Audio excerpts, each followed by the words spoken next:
Hello friends, welcome to banker study Hindi special.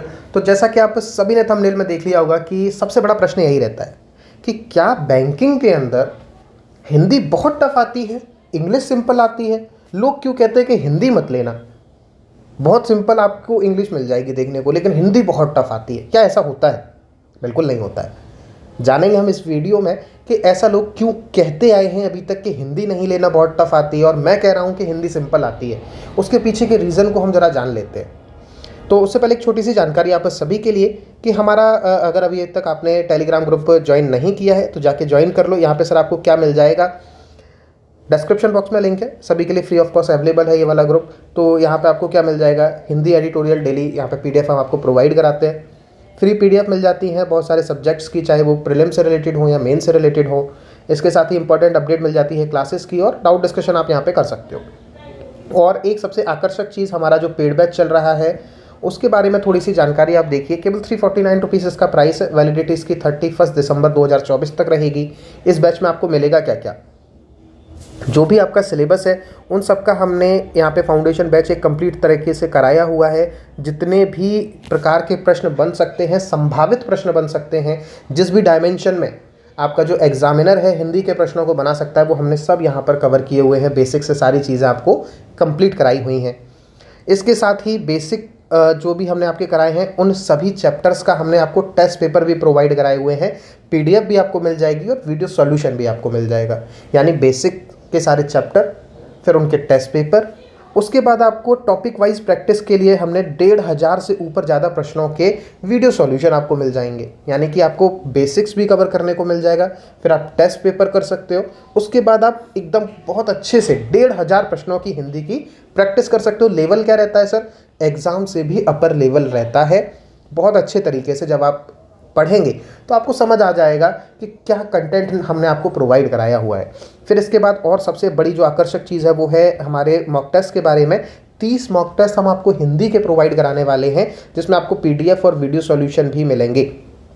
सारी जो classes की पीडीएफ है वो आपको मिल जाती हैं, और डेली हिंदी एडिटोरियल की पीडीएफ मिल जाती है। और जो मॉक टेस्ट का जो लेवल है वो डिट्टो एग्जाम लेवल है। इवन एग्जाम से भी बेहतरीन लेवल हमने आपको प्रोवाइड कराया है। जितने भी संभावित प्रश्न बन सकते हैं वो सब तरह के डायमेंशन हमने यहाँ कवर कराए हैं। इस बैच में सर इनरोल कैसे करना है? बहुत ही सिंपल तरीका है कि दिए गए नंबर पे 7895041688 इस पर आप 349 रुपीज़ का यूपीआई कर दीजिए। यूपीआई करने के बाद भुगतान का स्क्रीनशॉट इसी नंबर पर आप व्हाट्सअप कर दीजिए, आपको पेड बैच में ऐड कर दिया जाएगा। अब जरा हम ये बात कर लेते हैं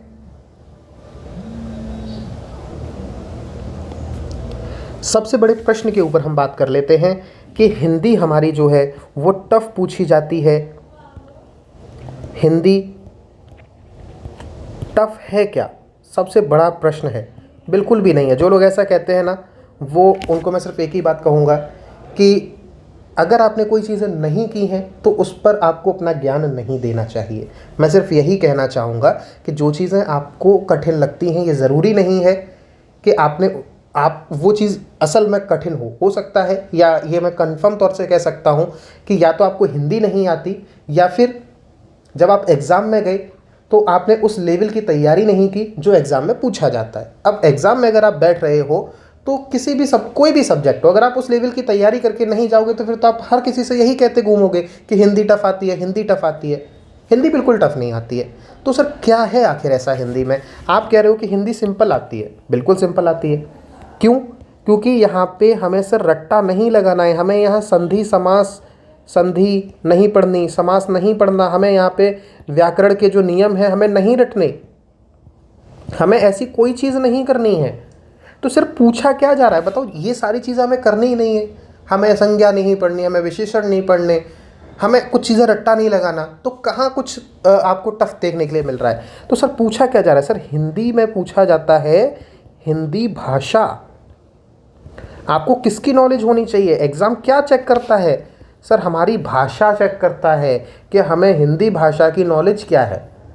मतलब वो आपसे हिंदी भाषा को टेस्ट करने के लिए आपसे पूछता है गद्यांश, कि अगर आप किसी भी बात को पढ़ते हो, किसी भी एक संदर्भ को पढ़ते हो, तो आप उसके बारे में अपनी क्या सोच रखते हो, आप उसके बारे में क्या समझ रखते हो, वो जानने की कोशिश की जाती है एग्ज़ाम में, गद्यांश में।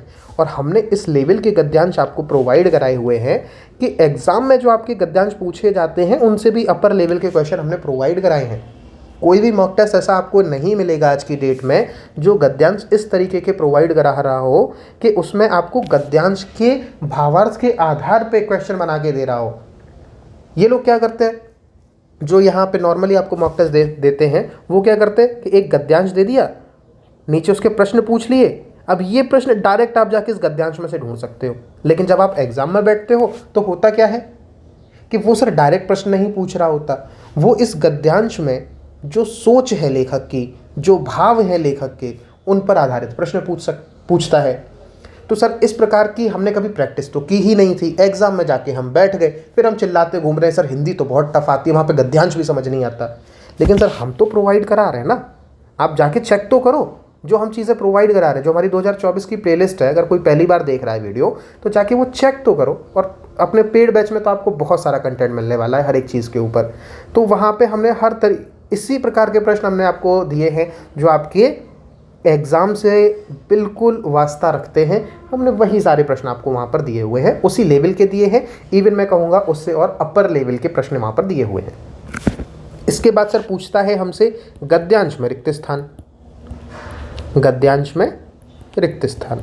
अब इसको पूछने का सर उसके भाव क्या है?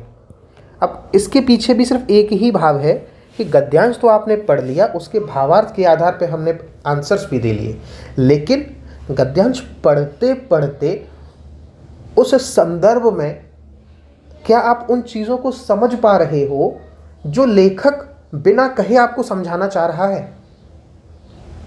क्या आप उन शब्दों को समझ पा रहे हो जो लेखक बिना कहे आपको समझाना चाह रहा है? यानी कि वो बीच में रिक्त स्थान छोड़ दे रहे हैं और आपको लेखक के तौर पे वो सोचना है कि लेखक ने यहाँ पे क्या लिखा होगा।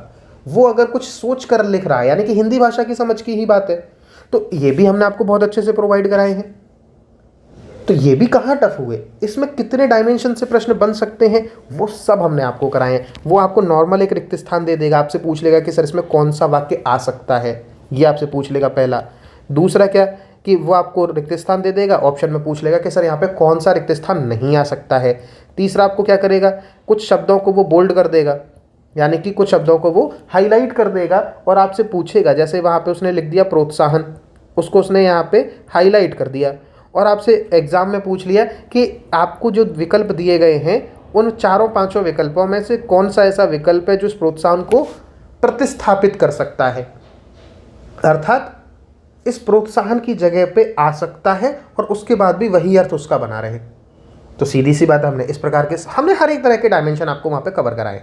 तो अगर आप देखते हो कि इन दो टॉपिक में ही अगर आप टोटल नंबर अगर अपने जोड़ो तो लगभग 23 से लेके 25 नंबर, 40 में से 23 से लेके 25 नंबर तो सिर्फ यही दो टॉपिक के आ रहे हैं। और हमने इतनी ज़्यादा प्रैक्टिस कराई है इन सभी चीज़ों की कि आप एग्जाम में जब बैठोगे ना तो मुझे ऐसा लगता है 25 में से एक आध प्रश्न ऐसा हो तो हो, बाकी आप सारे प्रश्न कराओगे, बाकी आप सारे ही प्रश्न कराओगे। और हमें सर इसमें क्या वोकैब्युलरी नहीं रटनी पड़ेगी क्या? सर क्यों रटनी पड़ेगी?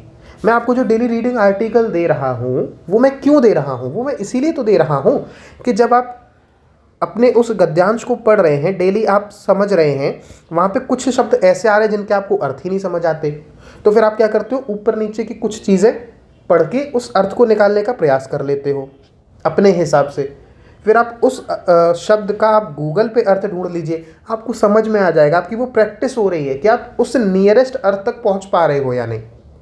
तो कहाँ रटने की ज़रूरत पड़ रही है? बिल्कुल नहीं पड़ रही। इसके बाद में वो क्या पूछता है सर, अव्यवस्थित वाक्य क्रम पूछता है, अव्यवस्थित वाक्य क्रम पूछता है। तो ये हमें करने चाहिए या नहीं? तो ये भी मैंने आपको बहुत स्पष्ट तरीके से बताया है कि किस प्रकार के प्रश्न इसमें हमें करने चाहिए और किस प्रकार के प्रश्न हमें स्किप कर देने चाहिए, ये भी मैंने आपको बताया हुआ है। क्योंकि अगर आपको ये चीज़ें पता ही नहीं होंगी कि हमें एग्जाम में कुछ चीज़ें तो छोड़नी पड़ेंगी। मैं 40 में से 40 नंबर का इसीलिए दावा नहीं करता। मैं कहता हूँ कि आप 40 में से 30+ ला सकते हो। हमारा जो हाईएस्ट पिछले साल का रहा वो 33 नंबर रहा था। तो मैं ये कहता हूँ कि आपको ये भी पता होना चाहिए कि कहाँ पे हमें चीज़ें जाके कुछ चीज़ें स्किप कर देनी है और कहाँ पे जाके हमें आगे बढ़ जाना है। वो हर चीज़ मैंने सर बताई हुई है। तो हिंदी बिल्कुल टफ नहीं है। अब आप देखो तो 30 नंबर तक तो हम यहीं पे आ गए। अब 10 नंबर बचते हैं। इस 10 नंबर में वो आपसे रिक्त स्थान भी पूछेगा, और रिक्त स्थान निकालना बहुत आसान है। हमने इतने सारे प्रश्न कराए हुए हैं, लगभग 250, 300, 400 प्रश्न करा दिए होंगे रिक्त स्थान के, वो आप आसानी सब छांट सकते हो, इसमें तो कोई दो राय है नहीं। वाक्य अशुद्धि पर पूछ लेता है। इतने ज़्यादा हम कॉन्सेप्ट बेसिक्स में हमने आपको कराए हैं, लगातार हम इस वाक्य अशुद्धि की तो मुझे ऐसा लगता है मैं शायद 1000 से ऊपर प्रश्न करा चुका होऊंगा अभी तक, मैं जब से अपना चैनल लेके आया हूँ। तो इस पे भी आप आसानी से पकड़ बना सकते हो। वही छोटी मोटी चीज़ें वो पूछते रहते हैं, लेकिन आपको वो चीज़ें आनी चाहिए। अब इसके बाद में और क्या पूछता है सर, वाक्यों का क्रम पूछ लेता है, वाक्य नहीं सॉरी शब्द क्रम पूछ लेता है, शब्द क्रम पूछ लेता है, तो ये भी हमने आपको सिखाया हुआ है कैसे होता है। मुहावरे पूछ लेता है, तो इसके लिए हमने आपको पीडीएफ दी है, हमने कभी नहीं कहा कि आप इसमें रट्टा लगाइए। मुहावरे पूछ लेगा, आप इसको बस पढ़ते रहिए, आपको भाव के आधार पर भी मुहावरे समझ में आ जाएंगे। इसमें वो आपसे और क्या पूछ लेता है, विपरीतार्थक पूछ लेता है, विपरीतार्थक पूछ लेता है, समानार्थी पूछ लेता है। तो 1-2 नंबर की चीज़ें ऐसी हैं जिसमें आपको थोड़ा सा मेहनत करनी पड़ेगी, लेकिन सर इसके इसमें हमें रट्टा लगाना पड़ेगा। सर रट्टा लगाने की ज़रूरत ही नहीं है, पीडीएफ हमने आपको दी हुई है सारी चीज़ों की। डेली बेसिस पे थोड़े थोड़े शब्द पढ़ते रहिए, आपको रट्टा नहीं लगाना पड़ेगा। इंग्लिश में आप भूल जाते हो कि उसका क्या अर्थ था, लेकिन यहाँ पे हिंदी में आप कभी नहीं भूलते, क्योंकि वो हमारी टंग लैंग्वेज है, ये कह सकते हैं। और इसके साथ ही कुछ मिसलिनियस टॉपिक्स भी लगातार पूछता है, कुछ अलग अलग तरीके के प्रश्न पूछता है, तो वो सारी चीज़ें तो सर हमने आपको प्रोवाइड कराई हुई है ना। तो आप मुझे एक बात बताओ, एक बार आप मेरा कंटेंट देख लो, उसके बाद जब आप एग्ज़ाम में पूरी तैयारी के साथ जाओगे, और आपकी जो तैयारी है वो क्या है, अपर लेवल की है सर, अपर लेवल है एग्ज़ाम में, यानी एग्ज़ाम में जो पूछा जा रहा है उससे भी आप अपर लेवल की तैयारी के साथ पहुंच रहे हो, यानी कि आप किसी एक युद्ध में पहुंच रहे हो। आपके पास जो हथियार है सामने, मान के चलो एग्ज़ाम के पास में तलवार है, आपके पास में मतलब तोप है, तो अब बताओ कौन जीतेगा, वो वाली चीज़ हो रही है। अब जो लोग ये कहते रहते हैं, भ्रांतियाँ आपकी फैलाते रहते हैं ना कि हिंदी टफ है, हिंदी मत लेना। सर आपने हिंदी जब पढ़ी ही नहीं उस लेवल की, तो आप हिंदी तो टफ बता ही दोगे। अब आप बिल्कुल वही चीज़ मान लीजिए कि आपके एग्ज़ाम में जीएस में पूछा जाना था। मैं आपको एक सिंपल सा एग्जांपल देता हूँ कि जीएस आपको पूछी जानी थी, मैं किसी एक अन्य एग्ज़ाम की बात कर रहा हूँ, उसमें आपकी जीके पूछी जानी थी, यूपी की जीके सपोज़, ठीक है, यूपी की जीके पूछी जानी थी। हम सर तैयारी करके ले गए किसकी, एक मतलब जो हमारा जो नॉर्मल जो जीके रहता है ना, भारत का इतिहास, भारत की ये वो घटनाएं, तो वो हमने सब चीज़ें अपने यहाँ पे तैयार करके गए हम इंडियन की, ठीक है, खूब मेहनत की हमने। जब हम एग्ज़ाम में बैठे तो फिर हमने कहा कि यार जीके बहुत कठिन आती है। क्यों कठिन आती है, पूछ रहा था यूपी जीके, पढ़ के चले जाओगे इंडियन जीके, कहाँ से कोई चीज़ आपको समझ में आ जाएगी बताओ। ठीक यही होता है कि मॉक टेस्ट आप दे लेते हो, वहाँ पे वो संधि समास भी पूछ लेता है, संधि भी पूछ रहा है, समास भी पूछ रहा है, वो आपसे अलंकार भी पूछ ले रहा है। मैंने ऐसे ऐसे मॉक टेस्ट देखे हैं, जो इतने बड़ी बड़ी मॉक टेस्ट की जो एजेंसीज हैं या सीरीज़ कह सकते हैं, वो तक ऐसी ऐसी चीज़ें डाल दे रहे हैं जो एग्ज़ाम में सिलेबस है ही नहीं, लोगों को सिलेबस ही नहीं पता है, वो तैयारी कर रहे हैं, एग्ज़ाम में आना कुछ है, पढ़ के कुछ और जा रहे हैं, फिर वहाँ कह रहे हैं कि हमने मेहनत बहुत की थी, हिंदी में नंबर नहीं आए। सर कहाँ से आ जाएंगे, जो मांगा जा रहा है वो आप उनको दे नहीं रहे, और फिर उसके बाद बेमतलब का हुआ बनाए घूम रहे हो कि हिंदी टफ आती है। मतलब थोड़ा सा आप देख रहे होगे मेरे जो वर्ड्स हैं वो थोड़े से हर्ष होते जा रहे हैं, वो इसलिए हर्ष होते जा रहे हैं, वो इसलिए होते जा रहे हैं कि बुरा लगता है जब कोई किसी भी चीज़ को इस तरीके से डिफेम करता है बिना जाने। बुरा लगता है, सच में बुरा लगता है ये इस चीज़ के बारे में जानकर कि मैंने कई लोगों के मुँह से सुना कि सर मेरा दोस्त कह रहा है हिंदी मत लेना, बहुत टफ आती है। अपने दोस्त को एक बार मेरे चैनल तक भेजो, 10 दिन पढ़ के देखे, फिर कहे कि हिंदी टफ आती है कि नहीं आती है। तो ये सारी चीज़ें हैं, हिंदी टफ नहीं आती है। मैं फिर से कह रहा हूँ, अगर सही तरीके से तैयारी करोगे, जो पूछा जा रहा है उसकी तैयारी करोगे, तो हिंदी टफ नहीं लगेगी। और अगर बेमतलब की डायरेक्शन में अगर आप मेहनत करते रहोगे तो फिर ज़रूर टफ लगेगी। तो कुल मिला के आपको समझ में आया होगा कि हिंदी टफ नहीं आती है, जो तैयारी है वो सही होनी चाहिए। और एक चीज़ आपको बताते हुए बहुत खुशी हो रही है कि भले ही मेरा चैनल बहुत ही छोटा सा है, लेकिन आप जाके चेक कर सकते हो पूरे ही यूट्यूब पर, यूट्यूब कह लीजिए या शिक्षा जगत कह लीजिए, जहाँ से भी आप पढ़ सकते हो, यूट्यूब हो, अलग अलग चैनल्स हों, अलग अलग जो कोचिंग्स हैं, वहाँ पे जाके आप देख सकते हो जो आरआरबी या आईबीपीएस में जो हिंदी पूछी जाती है, चाहे वो एलआईसी असिस्टेंट के लिए हो, आरआरबी पीओ के लिए हो, क्लर्क के लिए हो, स्केल 2 या स्केल 3 के लिए हो, ये जो हिंदी है ना, ये कोई भी लेवल में प्रोवाइड नहीं करा पा रहा है सिवाय हमारे। उसके पीछे का रीज़न पता है क्या है? कुछ लोगों ने कोशिश की थी, थोड़ा सा कंट्रोवर्सी करने की भी कोशिश की थी, लेकिन हुआ क्या, मुझे किसी और से मतलब होता नहीं है, मुझे मेरे कंटेंट पे मेहनत करनी होती है और मैं वो चीज़ें प्रोवाइड कैसे करा पा रहा हूँ। सर पीछे का जो एकेडमिक है ना, वो बहुत ही अच्छा रहा है। मेरे जो टीचर्स रहे हैं वो टीचर्स रहे जो अब इस दुनिया में भी खैर नहीं है, वो अपनी पूरी एज करके जा चुके हैं। तो उनके पास जो अनुभव था, उन्होंने वो 4-5 साल तक वो अनुभव, अपने सारे अनुभव मेरे साथ साझा किए हैं हिंदी में।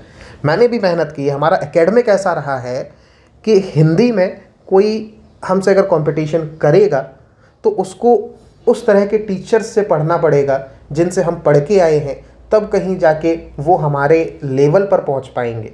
मैं इसमें कोई प्राउडी बात नहीं कर रहा हूँ, मैं अपनी मेहनत की बात कर रहा हूँ कि कोई कॉपी कर सकता है, लेकिन कंटेंट को कॉपी करना एक अलग बात है और कंटेंट के पीछे का जो भाव है, जब आप वो समझाने के तरीके देखोगे तब आपको ज़मीन आसमान का फ़र्क पता लगेगा। कॉपी कोई कितना भी कर ले, कोई भी कितना भी कॉपी कर ले, लेकिन जब बात आएगी समझाने की तो हमारा एक स्तर बिल्कुल अलग हो जाएगा और जो दूसरे लोग हैं उनका स्तर बिल्कुल ही अलग चला जाएगा।